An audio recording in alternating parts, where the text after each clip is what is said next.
I don't believe Philip Hammond has any evidence whatsoever that Jeremy Corbyn is deterring investment. I've seen no numbers. If there was any evidence, I'm sure that they would put it out there very quickly to show it. As it is, of course, we have enormous disinvestment with what's happening to the British economy at the moment. It just looks like a complete shambles under Hammond and May.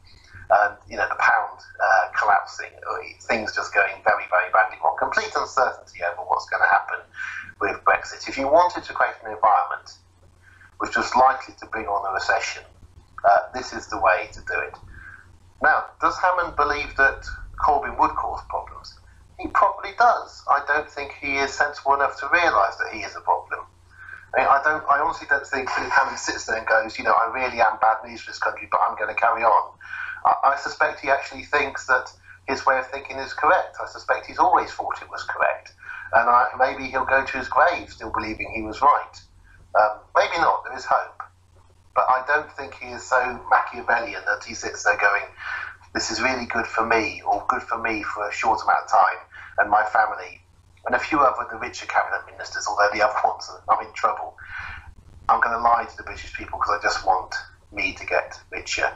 I think he thinks he is doing a favour to the British people, and we should be grateful that he's not making his millions building more private nursing homes, but is actually helping run the economy for us, and we should realise that we're lucky. I suspect that's his way of thinking, and it's sad.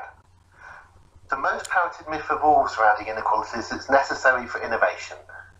You won't get entrepreneurship in a country without inequality. People need to be rewarded to come up with inventions to do new things. It's a myth because you can get data on innovation.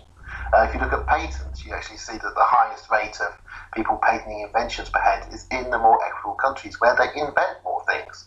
If you go for inventions, if you look at mobile phones being invented, new Wi-Fi systems being invented, drugs, Switzerland.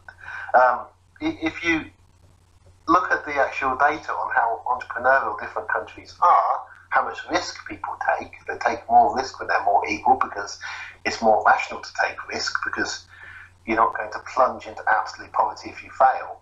If you look at all of these things, you find that innovation and entrepreneurial behaviour and scientific papers and any measure of imagination that we can find is greater in the more equal affluent countries than the most unequal.